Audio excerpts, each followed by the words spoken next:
Jon Oake. That's good, man. Did you ever hear this before? I love the Novaks. How'd you know it was Novaks? Just had an You can just intuition, tell. man. You can just tell. I'm from Newfoundland. Everybody knows the Novaks. That's right. That was the first band I ever heard from when I was going to university. It was the first band that ever came from out of town. Yeah? And I was like, these guys are rock stars, They were man. Look super at their good. jean jackets, dude. Like, no one at Corner Brook looks like that. Double denim. Double denims. Double denim. Yeah. And the hair and shit. And I was like, wow, man, this is. And then they went to the Junos pretty soon after they came out. They slayed. It was a big deal. They had quite a ride. I think they got a new album out now. Yeah, big comeback. Big comeback. Yeah, they're going to be at the Gathering this year. So are you. So am I, yeah. First time. Never been there? No, I haven't. Haven't even been to Burlington, so that's saying something. Yeah.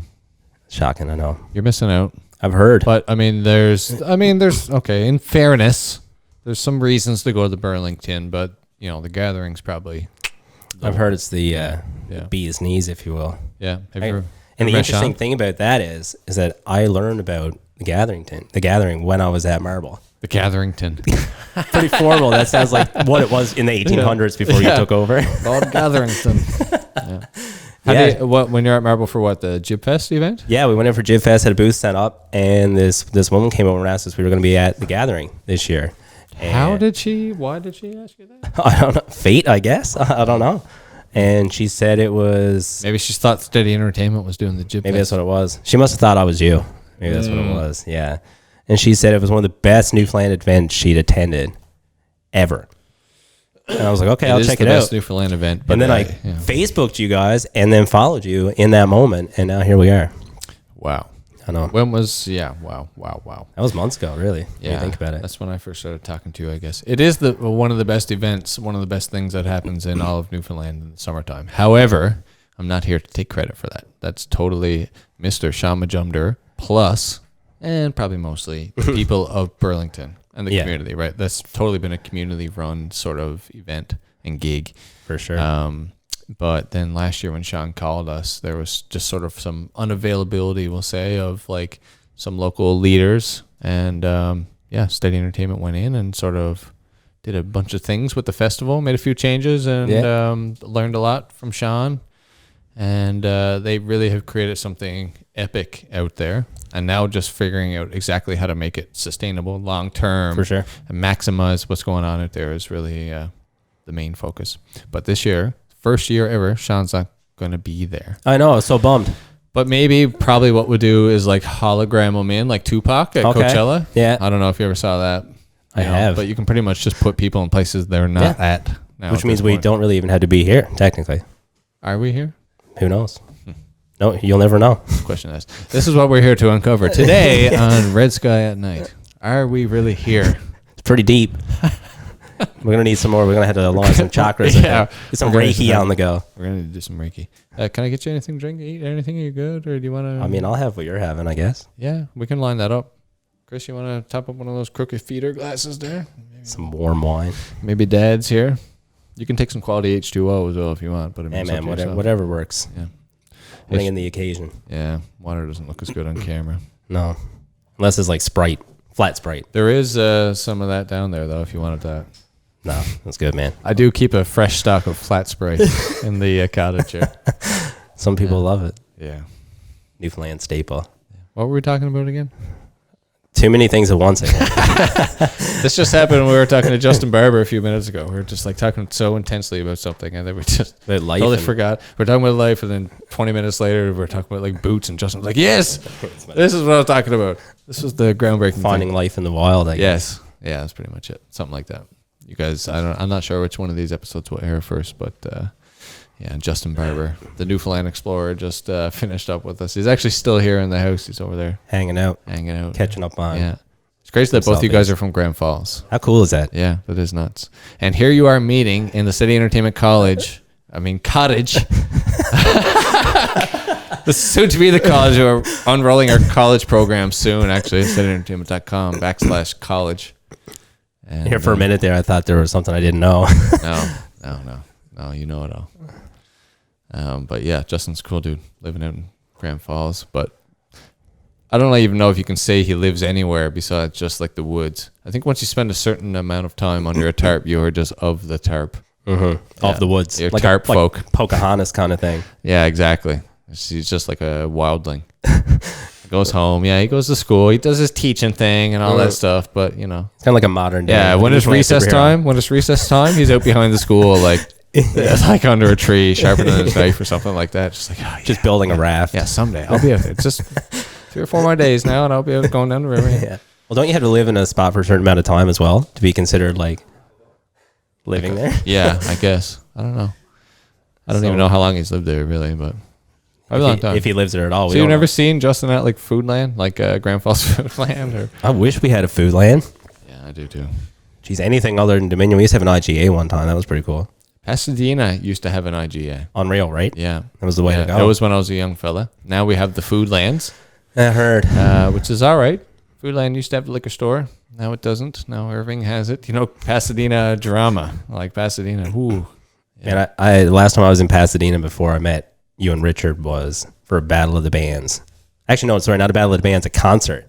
We had a band and we played a show in a... Who had a band? Me and my friends. What band? Well, it was Tim's Fine Grind at the time. Tim's Fine Grind? Yeah. Not to be mistaken with the coffee that came after, but we didn't pursue. I think we would have lost that one. Yeah. Yeah, we played a show in some hall down the street somewhere. It's pretty cool, actually. And one in Pasadena? School. Yeah. And one in a school, was actually. Was it the Lions Club? Yes, it definitely was. Definitely the Lions Club. Where Justin Barber is Newfoundland Explorer Tour. You like that segue? It's actually, yeah, I did. I love that. Even if it wasn't the Lions Club, which is we should just mention that. But that's been revamped, the Pasadena Lions. To bring the Lions Club back in general. Grand Falls is getting theirs back too, I think. Yeah. Oh, really? Yeah. Nice. Oddly enough. Yeah. Shout out to Elaine Bishop, with the president of the Pasadena Lions Club, who are a sponsor of the Newfoundland Explorer Tour. Gave us the venue to use the thing. But anyway, enough about Justin, the old woodsman. Jon Oake. Do you see what's behind you there? I do, yeah. What perfect seating. Yeah, I'm assuming that's why. Perfect seating. It's probably not entirely in the camera frame, and for those of you who are just listening on your favorite podcast outlet, and if it isn't, it should be. It should be. Jon is the founder, operator, creator, brain of Meraki. And now tell me, am I pronouncing that right? You did. And Meraki? You know, it's funny that was the one moment I was waiting for the most. Because I've heard literally every pronunciation. Meraki? Meraki, Meraki, Meraki. And you know what? At this point, I say do what you want to do. Yeah. It's cool. YOLO. Yeah. Choose your own adventure. Yeah. Just buy it. Yeah. Stop saying it. Start buying it. Yeah. Yeah, that's cool. So Meraki, that's exactly what I thought it was. I've never said it or thought it any other way. Awesome. And but a couple of people have mentioned it to me. Uh-huh. Someone that we know in common who is a colleague of mine says, yes, Meraki. I'm like, I don't think that's right. But that person who we both know, whose name starts with an N, I'll tell you this straight up. I'm sort of embarrassed by this story, but we were at work and she was talking about how you had informed her about our collaboration with Steady Entertainment and the thing we're working on. And she's like, what does Meraki mean anyway? And I was like, I don't know, man. And she's like, what do you mean you don't know? I'm like, that's not what I do. Like he's like, he knows what it means. And we're going to work it out. I'm doing the business thing, Yeah. And she's like, you should know. And then I was like, yeah, whatever. And then we did a podcast with Richard Wells from Marble and Ray from Crooked Feeder. And we were talking about, I was wearing this shirt. Yeah. And he's like, so, what is it? What does it mean? And I was like, I don't know. Should have listened to Nicole, man. She didn't know either, but I should have listened. And like, I knew I was going to talk about this and I didn't go exactly figure it. You never told me. That's true. It's on me too. Yeah. And it's mostly you. Yeah. And then I Googled it and I realized, I'm pretty sure it was like a Greek term for putting oneself into one's work, which I was like, nailed it. Yes. Man, you're on the ball. Yeah. And had I not heard that story, I would have just given you a slow clap, I think. Yeah. Thank you. And I found it funny though that she basically came at you like you should have known, but she didn't know. She couldn't tell me. She wasn't there to educate me. She was there to scold me. you need to know this. But in the end, I told her, you're right. I should have like, and this is all just shit I'm learning about doing this podcast thing. Yeah, man. You know what to know. But this is cool. She was an early supporter pretty early on, so yeah, that's cool. I like your I like what you got going on. I like your brand. Thanks, buddy. I like the look. I think it's sleek. Thank you. But why? How did this like? What do you call it? Come to life. Nautical. No, like this design. Like one of your designs, one that you're really known for is like this nautical dude. Like this. Who do you call it? Like Poseidon guy. Yeah. And like the trident sort of figure, which obviously to me makes sense as like a Newfoundland brand. Yeah. Of a seafaring people. But like, how did this come about? How did you learn about Meraki as a word? Like, what did I didn't know until I Googled it the other day. And I know words. Well, I studied Greek in university, oddly enough. Yeah. Well, I say studied, but I really only took 2 courses. So I did a Greek mythology course, I think my second year university. Loved it. And it was only an elective at the time, so I kind of just picked up on all these myths and stories. And after a while, you kind of just take it with you, I guess, after you're done school. And that was always something that I was really into. And then I just remember sitting at home one day. I was doing some rebranding for my sister's dance school in Grand Falls and just designing some logos, and a trident popped up. I was like, man, I love that. So you draw, you sketch? Yeah, I do everything, man. I mean, what it looks like. Did you draw this? Yeah. Oh, everything. I design everything myself. Can you just, I don't know if I can get this in shot, Chris, but, and for those just listening, I just want you to explain this shirt, which you sent out to me, which I absolutely love and begged you to send me, which says, everybody knows somebody, and has this crazy sort of like what I would describe as kind of like Lego, almost like Lego figure, smiley face dude with like this demon sort of looming over his shoulder, and it says everybody knows somebody, and on back there's a phone number. What is this shirt about? So basically, you know, it was kind of a founding moment for me as well, because I was diagnosed with anxiety for the first time in my life, probably last year sometime. And the thing about anxiety, a lot of people that are struggling with that probably don't know, or do know well, is you don't necessarily always know you have it. And for me, it was almost constantly like having this nagging, like dark presence behind you at all times that was kind of like bringing you down, making you feel a certain way. Everywhere you went, there it went, but you didn't even know it was there. But while you're doing that, you're still expected to kind of be yourself, put that happy face on, and keep fighting through it, right? And for me, you know, I've lost a couple friends to suicide, mental health as well. I know a lot of people suffering with it. And the term, you know, just everyone knows someone going through something, whether it's anxiety, mental illness, you know, or a divorce or anything really. So the crisis services hotline on the back there was just basically if you're out in public and someone's got something going on and they need access to help, you know, it's right there. And even if they don't know immediately looking at what it is, they might Google it, trying to figure out what it is, and then they'll find out that it's a service helpline for Canadians, and I mean for anybody as well. I'm sure if you're, you know, outside of Canada and you needed help as well, you could call that number. But, you know, it's just my way of being accessible to all people at all times when not everybody has that access at their disposal. That's wild, man. That's really, really cool. It's everybody does know somebody. If you honestly ask yourself that question, you do know somebody. Yeah. But maybe not everyone realizes, or maybe not everyone is as perceptive to like signs that someone is going through it, because Absolutely. As we sit here today, you and I talk, I mean, you show no signs. There's cameras, there's lights, you know, we're having a very cool, honest chat, and you know, don't seem like a very anxious person. Yeah. So not everybody, it's not so apparent all the time. No, I think that's probably the scariest part about it. Yeah. And you look at like, yeah, definitely is, man. And this is why I think people are so shocked in like the entertainment world when people tragically take their life. Absolutely. Like Robin Williams or Chris Cornell. You're like, what? They're rich. They're so happy. They're laughing. They're comedians. Or you know. Well, especially Robin Williams, man. I think everybody felt like they were a part of that guy's life.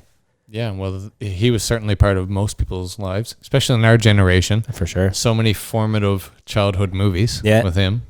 It's Mrs. Doubtfire, the original, like, you know, LGBTQ, like. Yeah, definitely. And Aladdin. Yeah. And Flubber and, you know, all these other movies. But it's crazy. One thing I learned actually after finding out that he passed away, because, you know, like you do sometimes posthumous, you Google people. You want to learn more about them, right? Yeah. And I found out that the last movie he ever filmed, and I can't remember the title off the top of my head, but just Google it. And a lot of people said that you could see in him in that movie that he wasn't himself. And after having watched it myself, after I found out what it was, you know, it's kind of heartbreaking because you see such a dark transition from this comedic man everybody loved to this very like heartbroken man who's battling something no one even knew he had, you know, for many years. Is the movie called Absolutely Anything? No, I don't think so. Something Old Man, maybe. Chris, how can you not weigh in on this? How do you not know Robin Williams' final film? Like, go.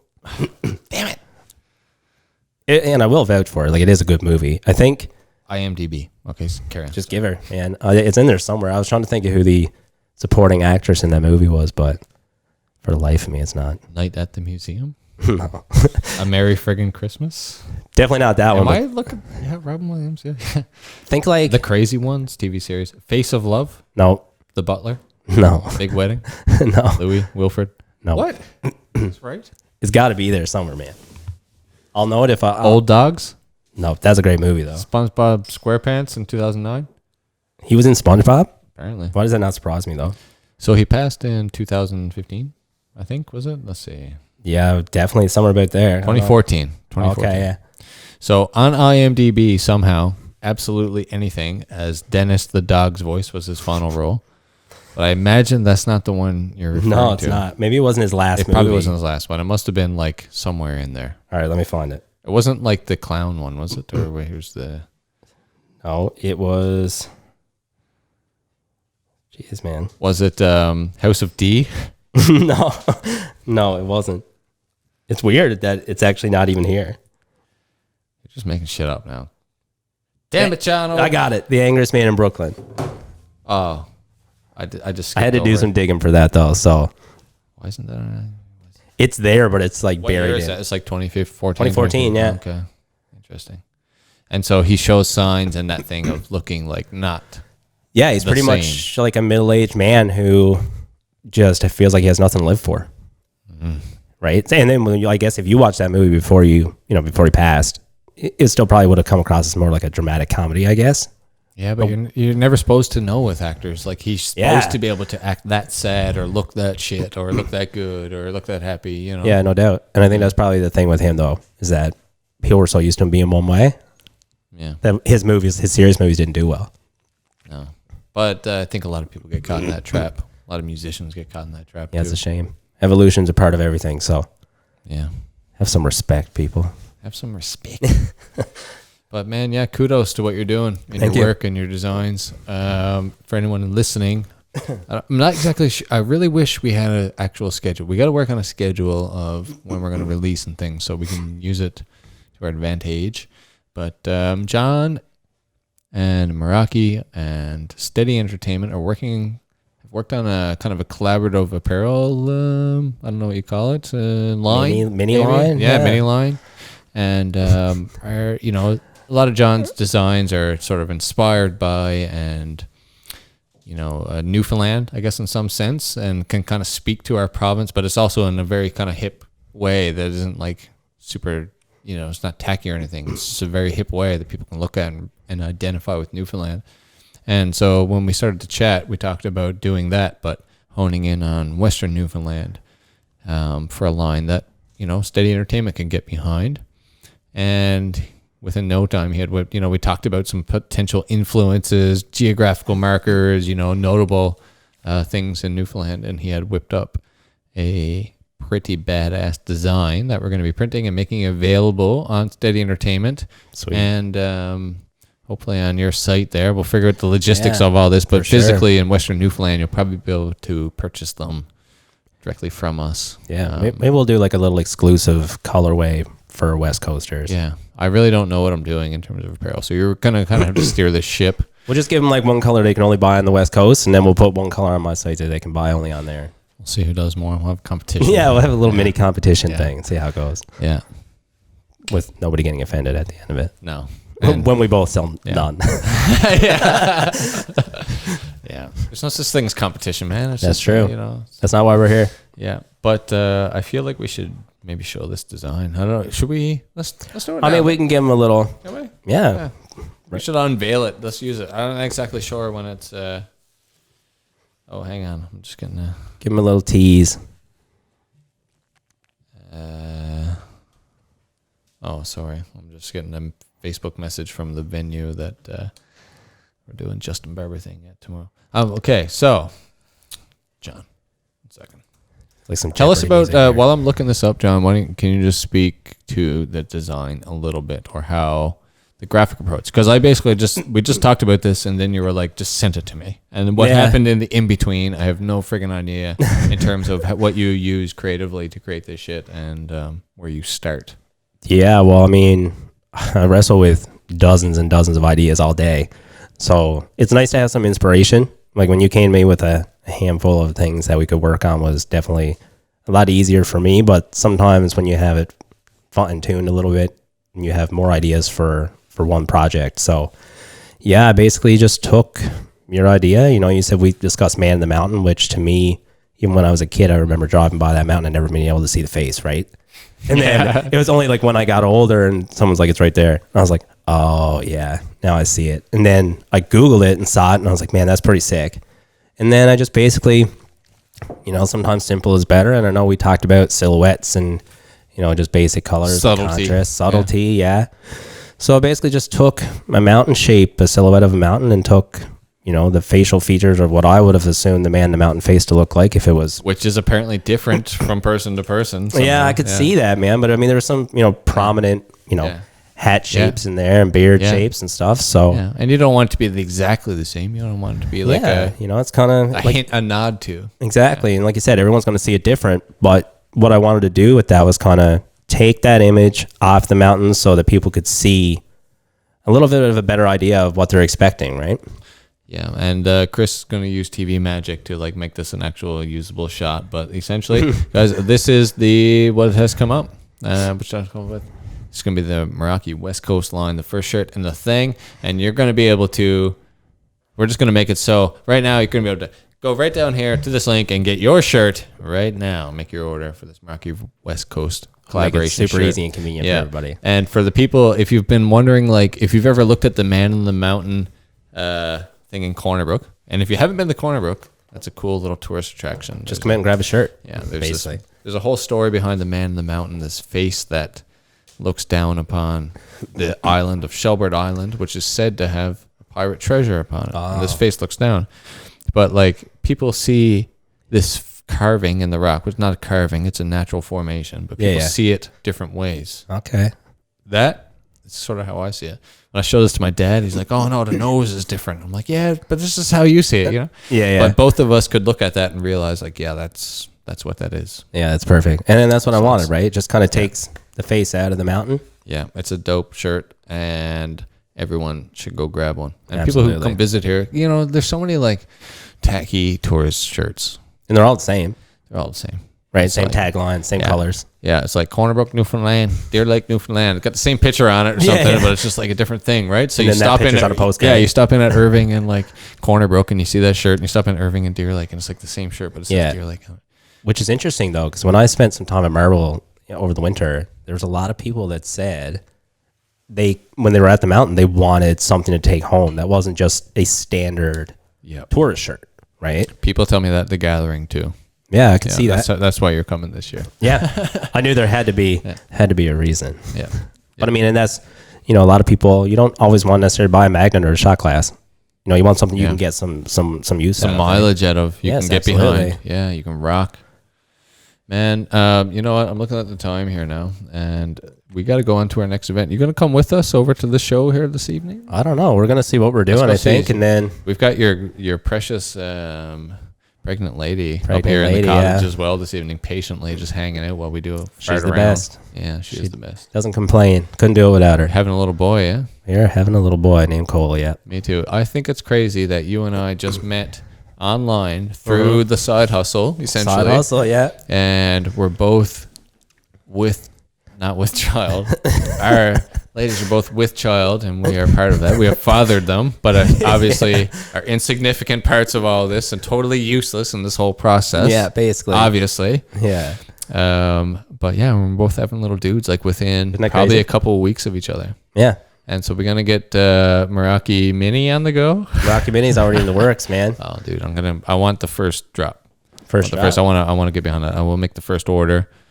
Get my kid rocking that Meraki. Absolutely. Hand it down another generation, right? Yeah, that's right. Keep it going. Why not? Mate. We're gonna have little things. Might as well rear them up into the hustle, look right? good, yeah. You're born into the hustle. Absolutely. Yeah.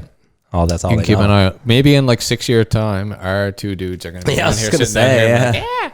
Like, we're here talking about Legos. Yeah. I love Legos. That'll probably hit really hard, actually. It'd be a very emotional moment for both of us. She'll just write and be like, it happened. Yeah. I'd be like, Legos? We made it. Whatever we're attempting now, I think that's kind of the way I see it now. It's like whatever I'm attempting to do in my life, I'll probably fail. But if my kid is interested in doing that, he can start where I left off and skip a bunch of steps. Yeah. You know what I mean? And learn a bunch of stuff. Pick it up and go. Yeah. Which is awesome. But anyway, it's exciting times for We're just both of passing us. the torch, dude. Yeah. Where are you having your kid? In Grand Falls? Hope so. I guess it all depends on where we are when it Yeah, happens. true that. Hopefully not in Burlington. Can you imagine? You're cutting it close. Pretty well, close. I mean, if it went on, I guess, okay, well, excuse you. If for some reason, you're not with child, if it's going on long or something, you can't go, I promise we'll still get your shit at the gathering if you can't go, because I understand the circumstance. However, Is there a hospital in Burlington? no, there's a great clinic and there's lots of ladies who know what to do in this situation. Trust So me. there's midwives. Yeah, we'll bring her to Audrey Bartlett. She'll bring the whole baby out. She knows what to do. Okay. She knows what to do. So that's what we'll do. And I'll take care of the shirts. But if my wife goes into labor early, then you got to run the festival. Okay. Fair enough. Yeah. So that's what See we're what I gonna can do for you. Yeah. So go to the gathering this year and find out what happens. Stay Jon Oake tuned might be doing his first festival. And I might be repping Meraki hard, which I'm going to be doing anyway, actually, at this festival. Maybe you should work on our gathering shirt. Maybe that's a good idea. Let's go talk about that, actually. should definitely do I that. need to get the gathering shirt on. Okay, we're going to go talk shop, and thanks everyone for listening. And where can people check you out, too? Where can they find your shit? We've got a Facebook page. You can just look up the Meraki brand on Facebook, Instagram, Meraki the brand, and just www.themeraki.com. The Meraki brand. Jon Oake, thanks for coming into the Steady Entertainment Cottage this evening. Thanks, you buddy.